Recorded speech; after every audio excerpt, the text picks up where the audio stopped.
The jungle is silent except for the rain. It's March 1967, somewhere along the Ho Chi Minh Trail in Laos.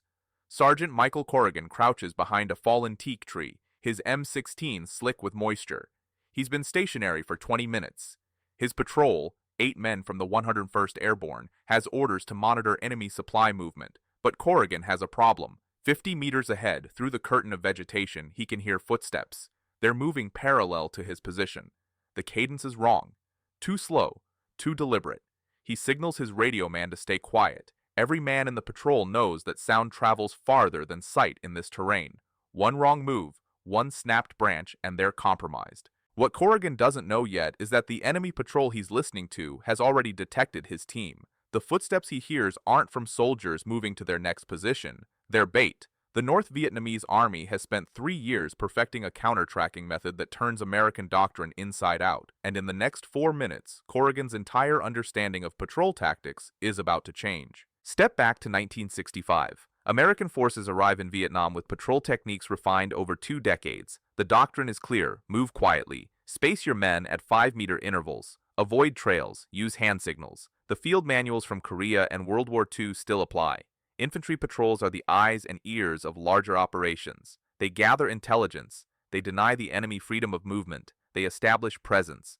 Standard operating procedure says a well-trained patrol should be nearly invisible in hostile territory. The problem is that the enemy has read the same manuals. By early 1966, American patrols are suffering casualty rates that don't match the official assessments. Small unit actions account for 70% of all contact events in the Central Highlands. Patrols sent out for 3-day reconnaissance missions are getting ambushed within the first 12 hours. The pattern is consistent. The enemy seems to know exactly where American units will be. Not approximately, exactly. After-action reports document ambush sites positioned with precision that suggests advanced knowledge of patrol routes, rest stops, and even rally points. Military intelligence initially suspects informants in South Vietnamese units. They investigate. They compartmentalize mission details. The ambushes continue. Then they consider radio intercepts. American forces switch frequencies and use brevity codes. The ambushes continue. The real answer is simpler and far more disturbing. The enemy is reading the physical evidence American patrols leave behind, and they're doing it better than anyone thought possible. Here's what standard doctrine teaches about movement security. You avoid leaving obvious signs. You don't break vegetation. You step on rocks instead of soft ground. You cross streams to break your scent trail. You never use the same route twice. American soldiers learn these techniques in basic training. They practice them at Fort Benning and Camp Pendleton. The assumption is that these methods provide adequate operational security against conventional trackers. That assumption is wrong. The North Vietnamese Army and Viet Cong units employ trackers whose skills come from entirely different traditions. These aren't soldiers trained in weekend courses. Many are from highland tribes with generations of hunting experience. They can determine the age of a footprint by checking moisture content in disturbed soil. They can count the number of people in a patrol by analyzing the depth and spacing of depressions. They can tell if a unit is carrying heavy equipment by studying how boot prints settle. And they can predict where a patrol is heading by understanding American tactical doctrine better than most American officers. A tracker named Nguyen Van Thieu, not the South Vietnamese president, a different man entirely, later describes the process in interviews conducted in the 1980s. He explains that American boots leave distinctive tread patterns. The standard jungle boot has a Panama sole with a specific lug design. It's different from French boots, different from ARVN boots, different from locally made footwear. An experienced tracker can identify American units from a single clear print, but that's just the beginning. Thieu notes that Americans move in predictable formations. The point man steps carefully, the others follow in roughly the same path. This creates a narrow corridor of disturbance. It's efficient, it's what the manuals recommend, and it makes tracking trivially easy. Records from the 1st Infantry Division show that in early 1967, 73% of patrols operating in War Zone C reported evidence of being tracked. Tripwires appear on routes the patrols used days earlier. Ambush positions overlook trails that weren't even marked on maps but matched the exact line of march for previous missions. One company loses 4 men when they use the same dry stream bed for the 3rd time in 2 weeks. The enemy has pre-positioned a command-detonated mine at the exact point where the stream bed bends and forces single-file movement. The explosion happens at 1100 hours. The patrol was scheduled to reach that location at 1100 hours. The timing isn't coincidence. Junior officers start noticing something else. When patrols move at the standard tactical pace, roughly 1 kilometer per hour through heavy jungle, they become predictable. The enemy can calculate arrival times. If a patrol leaves a fire base at 0600 and needs to reach an observation post 8 kilometers away, basic math tells you they'll arrive around 1400 hours. Factor in a rest break and you can set your watch by it. American forces are operating with industrial precision in an environment that rewards chaos. But then something changes. A few platoon leaders in the 173rd Airborne Brigade start experimenting. They don't file official reports about it. They don't request permission. They just start doing things differently. One lieutenant named Hayes begins having his men walk backwards for short stretches during patrol insertions. Another sergeant named Rodriguez tells his point man to step in unusual patterns. Left foot only for 10 paces, then normal walking, then zigzagging steps. A third squad leader named Thompson has his entire patrol put their boots on the wrong feet during certain movements. It sounds absurd. It violates common sense. Your left boot on your right foot is uncomfortable. It slows you down. It causes blisters. But Thompson notices something during a patrol in April 1967. His men are moving through an area known for enemy activity. They're expecting contact. Thompson has ordered the wrong foot technique for the first kilometer after insertion. The patrol reaches its observation position without incident. On the way back, they find evidence that trackers have been following their outbound route. But the tracks stop. There are signs of confusion, multiple footprints in a small area, as if people were circulating and discussing something. The enemy trackers apparently couldn't make sense of what they were seeing. The logic becomes clear when you think like a tracker. A boot print from a left foot worn on a right foot creates a distortion. The wear pattern is wrong. The pressure points don't match human biomechanics. The stride length seems off. To an expert tracker, it looks unnatural. Maybe it's an injured soldier. Maybe it's someone trying to create confusion. Maybe it's not worth following because the trail might be false. The uncertainty is the weapon. Tracking requires confidence in your interpretation. Introduce doubt and the whole system breaks down. Subscribe to Wartime Tactics if you want to see how soldiers solve impossible problems with simple ideas. Word starts spreading through informal channels. Nobody writes this down in after-action reports. Company commanders don't brief battalion staff about soldiers wearing boots on the wrong feet. It sounds too stupid. But at the squad and platoon level, the technique gains traction. Some units develop variations. They have odd-numbered men in the patrol wear boots normally, while even-numbered men swap them. This creates a mixed trail that's even harder to interpret. Other units combine wrong foot movement with other deception methods. They walk backwards, intermittently. They step in each other's prints deliberately to create confusion about group size. They use branches to sweep away tracks in some areas while leaving obvious signs in others. The key insight is that these aren't anti-tracking methods designed to hide movement. They're designed to create cognitive friction for trackers. A good tracker trusts their training. They look at disturbed soil, broken vegetation, scuff marks on rocks, and they build a mental model of what happened. Wrong footsteps attack that model. They introduce data points that don't fit. The tracker has to slow down. They have to reconsider. And in a tactical environment where time matters, that hesitation creates advantage.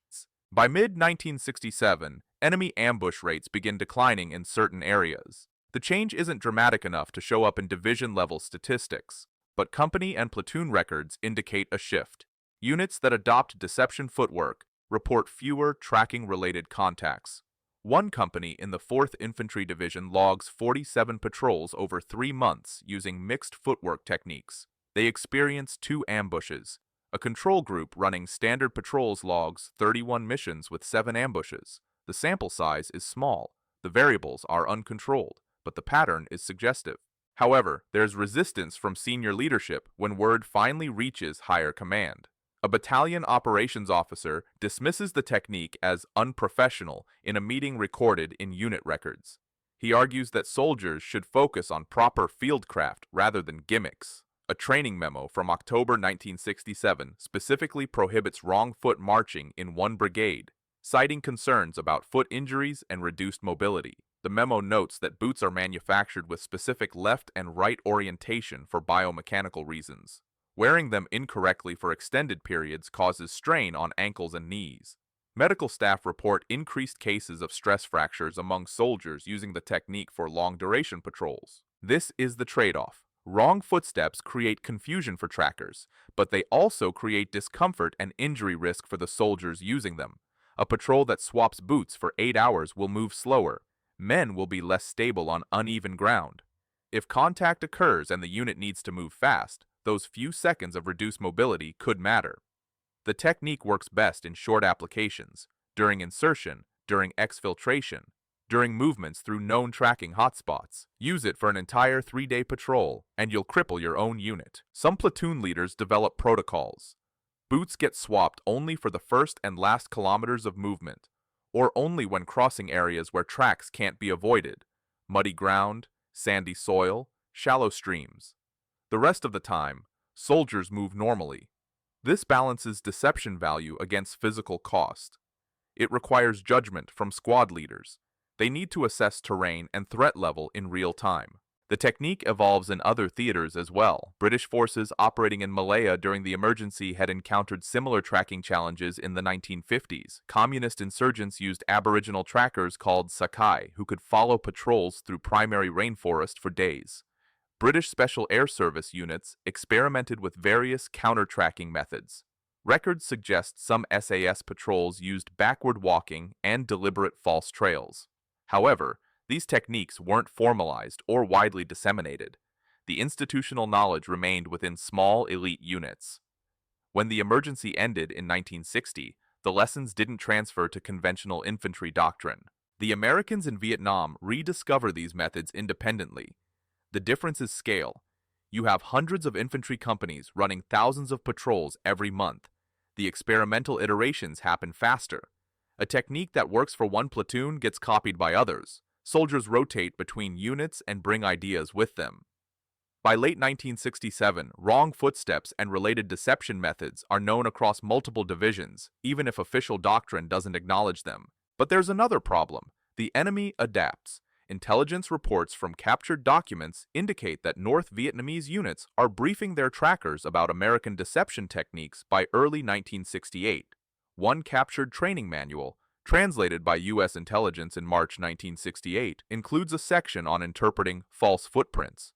The manual instructs trackers to look for secondary indicators, broken vegetation patterns, scuff marks that don't align with the supposed direction of travel, soil compression depth that contradicts the apparent boot orientation.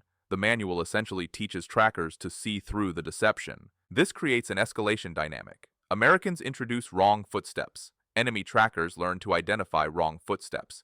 American patrols need new deceptions. Some units start using locally made footwear instead of issue boots. Others wrap cloth around boots to obscure tread patterns. A few experimental teams even wear captured enemy sandals during portions of their patrol routes. Each method has costs. Locally made boots lack ankle support. Wrapped boots lose traction. Enemy sandals are sized differently and cause blisters on American feet. The tactical advantage is always temporary. The most successful deception methods turn out to be the ones that combine multiple techniques in unpredictable ways. A patrol might use wrong footsteps for the first kilometer, switch to normal movement for 2 kilometers, then have half the team walk backwards for 300 meters, then return to normal. The randomness defeats pattern recognition. A tracker might identify one deception technique, but they can't predict what comes next. This uncertainty is more valuable than any single trick. Field reports from 1968 describe increasingly sophisticated patrol tactics. One reconnaissance team in the Ashau Valley uses a technique they call ghost walking. The entire patrol moves in single file, with each man stepping exactly in the footprints of the man ahead. This isn't new. It's a basic tracking countermeasure taught in survival schools, but they combine it with periodic wrong foot sections and deliberate false trails. At certain points, one man breaks off from the group, walks 50 meters in a random direction, then returns to the patrol route walking backwards in his own tracks. To a tracker, it looks like the group is larger and moving erratically. The confusion buys time. Time is the real resource being fought over. A tracker following a patrol can eventually figure out where they're going, but if it takes 4 hours instead of 1 hour to interpret the trail, that delay matters. The patrol might complete their mission and exfiltrate before the tracker's information becomes actionable. Or enemy forces might arrive at the expected ambush site after the patrol has already passed through. In a counterinsurgency environment where intelligence goes stale quickly, a 4-hour delay can be operationally decisive. The numbers support this. Analysis of patrol contact reports from Three Corps area between January and June 1968 shows interesting patterns. Patrols using documented deception techniques experience first contact an average of 6.7 hours after insertion. Patrols using standard movement techniques experience first contact an average of 3.2 hours after insertion. The sample includes 247 patrols total. The difference is statistically significant, even accounting for variables like terrain and enemy activity levels. Something is working. But there are failures too. In May 1968, a patrol from the 25th Infantry Division uses wrong foot movement through a rubber plantation north of Cu-Chi. They're tracking a suspected enemy supply route. The terrain is flat with minimal undergrowth. Visibility extends for hundreds of meters in some directions. The patrol is spotted visually by enemy observers before tracking even becomes relevant. The footwork deception is irrelevant when you can simply see the patrol moving. 3 men are wounded in the subsequent contact. The lesson is that deception techniques are context-dependent. They work in dense terrain where visual detection is difficult. They're useless in open ground. Another incident from July 1968 illustrates different failure modes. A long-range reconnaissance patrol attempts to use wrong footsteps during an insertion near the Cambodian border. They swap boots before boarding the helicopter. The insertion happens at dawn. The team moves quickly to their observation position, but one soldier develops severe ankle pain within 2 hours. His boot, worn on the wrong foot, has created pressure points that restrict blood flow. The pain becomes severe enough that he can't move quietly. The team leader makes the call to abort the mission and request extraction. The patrol accomplishes nothing. The soldier requires medical evacuation and is diagnosed with a stress fracture. He's off duty for 6 weeks. These failures don't invalidate the technique. They define its operational boundaries. Wrong footsteps work for short-duration deception in specific terrain against skilled trackers. They don't work for long patrols. They don't work in open terrain. They don't replace other security measures. This nuance gets lost when the technique starts appearing in unofficial training materials. Some units teach it as a standard procedure. Others ban it entirely. Neither approach is correct. The most effective units treat deception footwork as one tool in a larger toolkit. Squad leaders receive training on when and how to apply it. They learn to read terrain and assess tracking risk. They understand the physical costs and plan accordingly. A well-led patrol might use wrong footsteps for 30 minutes during insertion, then switch to normal movement, then use backward walking during exfiltration through a known tracking hotspot. The leader is making real-time decisions based on tactical conditions. This kind of adaptive thinking is hard to teach through formal doctrine. It requires experience. A platoon leader needs to run multiple patrols, see what works, understand the trade-offs, and develop judgment. The Army's institutional training system in the 1960s isn't designed for this. Basic infantry training follows a standardized curriculum. Advanced individual training adds specialty skills. Unit training focuses on executing pre-planned operations. There's limited emphasis on adaptive problem-solving at the small unit level. Vietnam forces a change in this approach, but the change is slow and uneven. Meanwhile, soldiers continue innovating. Some units experiment with scent masking. They rub mud on their uniforms to reduce body odor. They avoid using soap or insect repellent that might have distinctive smells. They carry fish sauce or fermented shrimp paste, common in Vietnamese cuisine, to create scent profiles that blend with the local environment. The idea is that tracker dogs or even human trackers with acute smell sensitivity might be thrown off. Records suggest mixed results. Scent masking works better in theory than practice. But the willingness to experiment shows how seriously some units take the counter-tracking problem. Other innovations focus on timing. If enemy trackers need several hours to interpret a trail and organize a response, then patrols should complete their missions faster.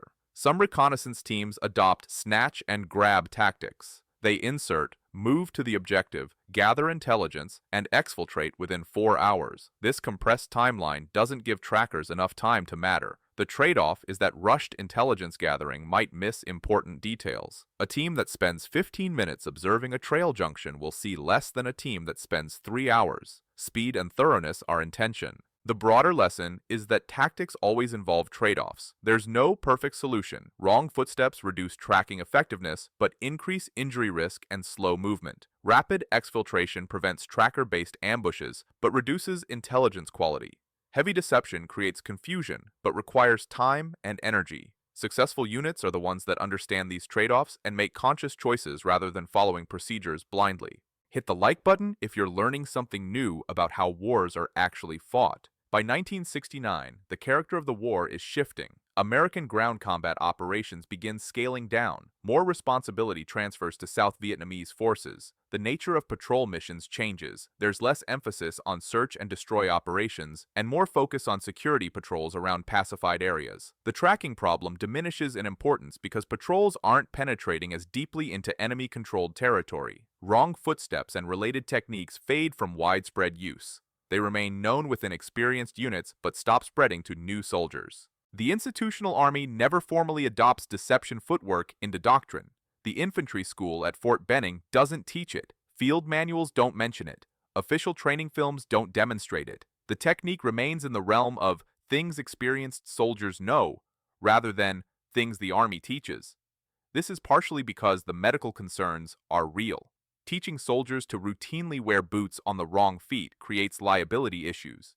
It's easier to simply not endorse the practice officially while allowing it to continue informally. There's also a cultural factor. The military values standardization. Doctrine provides predictable frameworks that allow large organizations to function. Techniques like wrong footsteps are inherently non-standard. They require judgment. They work differently in different contexts. They can't be reduced to simple step-by-step procedures. This makes them hard to fit into the institutional culture. The army wants tactics that work the same way every time. Reality doesn't always cooperate with that desire. Decades later, researchers studying Vietnam-era small unit tactics interview veterans about their experiences. Many remember wrong footsteps and similar deception methods. Some describe them as critical survival tools. Others dismiss them as pointless gimmicks. The divergence in opinions reflects the divergence in actual battlefield conditions. A soldier whose patrols were consistently tracked and ambushed will have different views than a soldier who rarely encountered skilled enemy trackers. Both experiences are valid. Neither represents the complete picture. One veteran named James Peterson, who served with the 196th Light Infantry Brigade in 1968, describes the technique in a 2003 oral history interview. He recalls his platoon sergeant ordering wrong foot movement during insertions in the Quezon Valley. Peterson says the technique was uncomfortable but seemed to work. His platoon ran 43 patrols over 6 months and experienced 5 contacts. He doesn't know if the low contact rate was due to deception footwork or other factors, but he remembers the sergeant's reasoning. Anything that creates doubt in the enemy's mind is worth doing. Another veteran named Marcus Holland, who served with the 1st Cavalry Division in 1967, remembers the technique differently. He says his unit tried wrong footsteps for 2 weeks and then abandoned it. Holland developed stress fractures in both feet and required medical treatment. He argues that the discomfort and injury risk outweighed any tactical benefit. His view is that good fieldcraft and noise discipline mattered more than footprint deception. Both Peterson and Holland are describing their genuine experiences. The contradiction shows how context-dependent the technique was. The academic study of these tactics is complicated by lack of documentation. Official after-action reports rarely mention deception footwork. When they do, it's usually in the context of injury reports or prohibited practices. The soldiers who actually used the techniques often didn't file written records. Oral histories collected decades later are subject to memory distortion and survivor bias. We're left with a fragmented understanding of how widespread and effective these methods actually were. What's clear is that the underlying problem, skilled enemy trackers compromising patrol security, was real and widespread.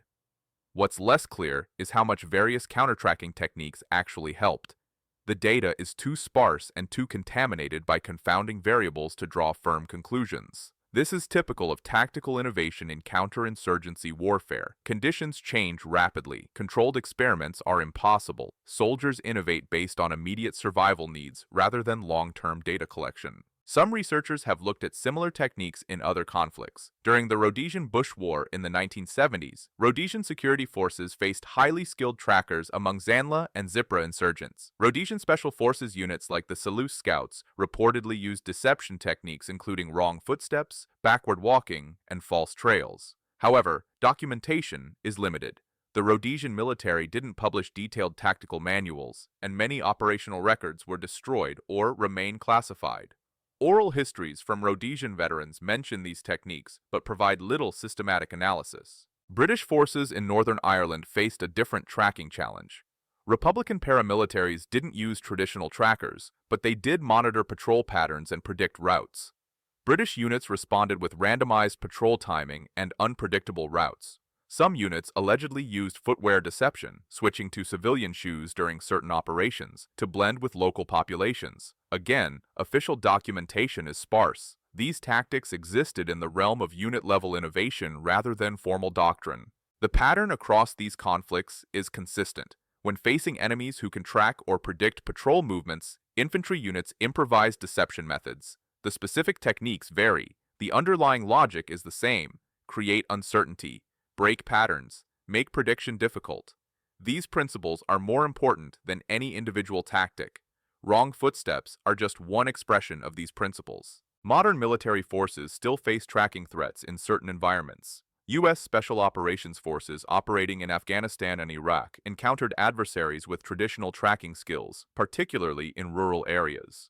Tribal fighters with hunting backgrounds could track patrols through mountainous or desert terrain. Special Forces teams reportedly used various counter-tracking methods, though specific techniques remain classified. The basic challenge hasn't changed. Technology provides some solutions. Helicopter insertion reduces ground tracks, for example, but can't eliminate the problem entirely. Interestingly, tracking and counter-tracking have become more sophisticated in some ways. Modern boots leave more complex tread patterns that are harder to disguise, but imaging technology allows for detailed analysis of footprints. Plaster casts, photography, and 3D scanning can preserve track evidence for expert analysis. Some military and intelligence agencies maintain databases of boot tread patterns to identify specific units or individuals. The cat-and-mouse game between trackers and their targets continues with new tools. The wrong footsteps technique has seen renewed interest in recent years among survivalist communities and some military enthusiasts. Internet forums discuss the method. YouTube videos demonstrate it. Some wilderness survival schools teach it as a counter-tracking skill.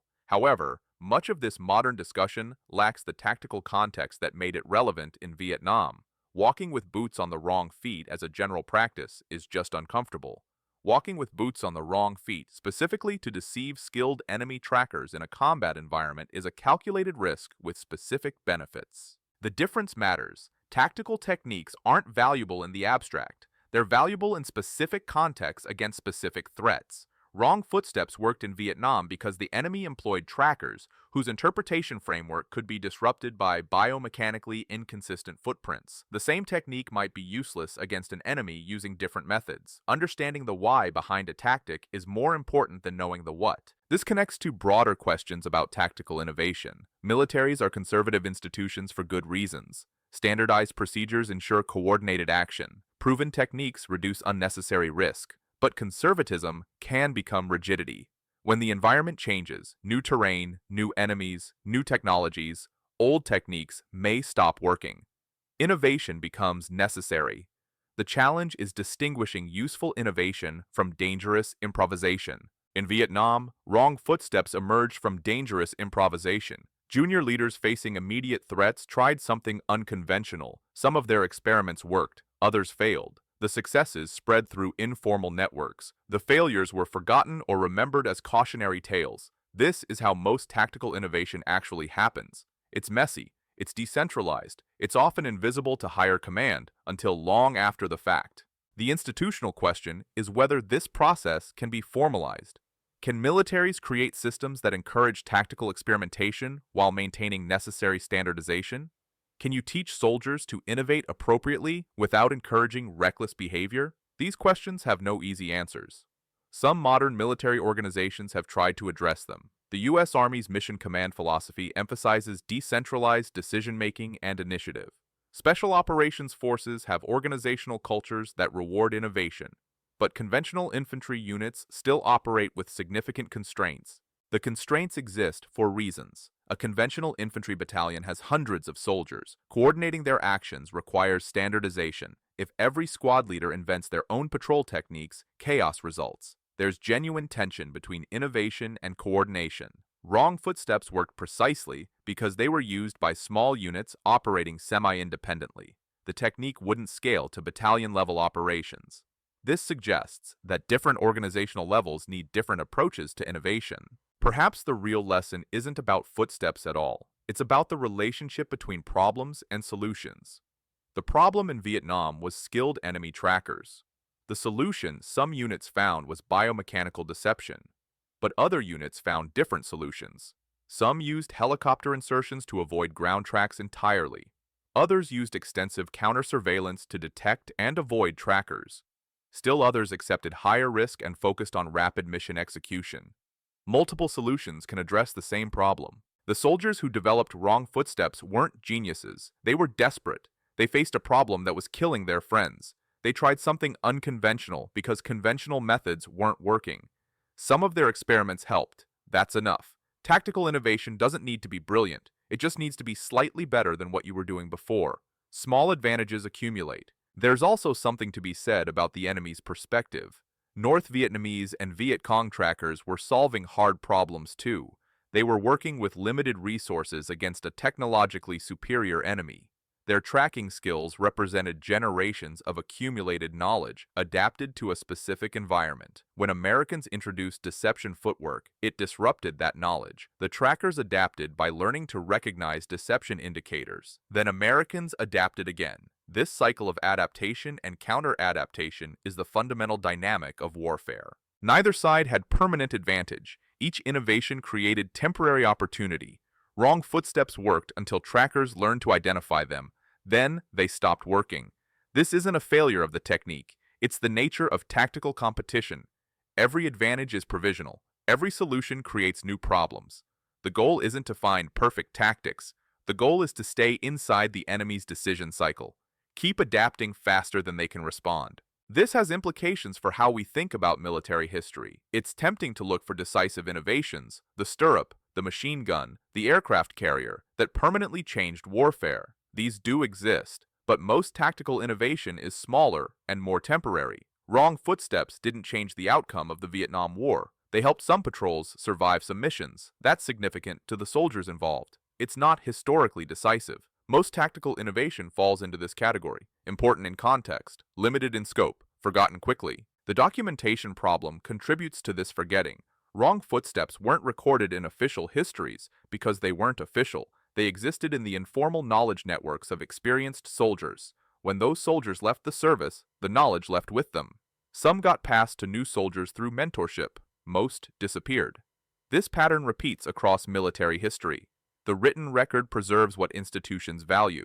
It loses what individuals know. Modern efforts to capture tactical knowledge face similar challenges. After-action reviews, lessons learned databases, and institutional memory programs all try to preserve operational experience, but they still filter through bureaucratic structures. Junior soldiers innovating under pressure rarely write formal reports. Their knowledge stays informal unless someone specifically seeks it out. This is why oral history projects are valuable. They capture what official records miss. The wrong footstep story also reveals class and cultural dynamics within military organizations. The officers who dismissed the technique as unprofessional often came from military academy backgrounds. They valued doctrinal purity and standardized procedures. The enlisted soldiers and junior officers who used it came from different backgrounds. Many were draftees or short-term volunteers. They weren't invested in institutional legitimacy. They were invested in survival. This created tension.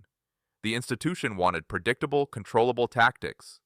The practitioners wanted whatever worked. Neither perspective was wrong. Both reflected legitimate concerns. Institutional predictability matters for coordinating large organizations. Individual survival matters for the people doing the fighting. When these priorities conflict, resolution requires wisdom from leadership. The best commanders found ways to allow controlled experimentation while maintaining necessary discipline. The worst commanders either enforced rigid standardization or allowed complete chaos. Most fell somewhere in between. Records indicate that some battalion and company commanders explicitly endorsed counter-tracking experiments. They gave subordinate leaders freedom to innovate while requiring results-based accountability. If a technique reduced casualties, continue it. If not, stop. This pragmatic approach allowed useful innovations to spread while filtering out ineffective ones. It required commanders who trusted their subordinates and had enough tactical understanding to evaluate results. Not all commanders met this standard. The trust issue is critical. Allowing soldiers to deviate from doctrine requires trusting their judgment. That trust must be earned. A green platoon fresh from the United States can't be given carte blanche to invent tactics. An experienced platoon with proven performance deserves more latitude. Good commanders calibrate the level of autonomy based on demonstrated competence. This is hard to do well. It requires knowing your people and making nuanced assessments. It's easier to just follow the book. But following the book gets people killed when the book doesn't match reality. Vietnam exposed this problem repeatedly. Doctrine developed for European conventional warfare didn't transfer well to Southeast Asian counterinsurgency. Units that adapted survived better. Units that rigidly followed doctrine suffered. This created political problems. Admitting that official doctrine was inadequate implied criticism of senior leadership. Many officers couldn't or wouldn't make that admission, so adaptation happened unofficially.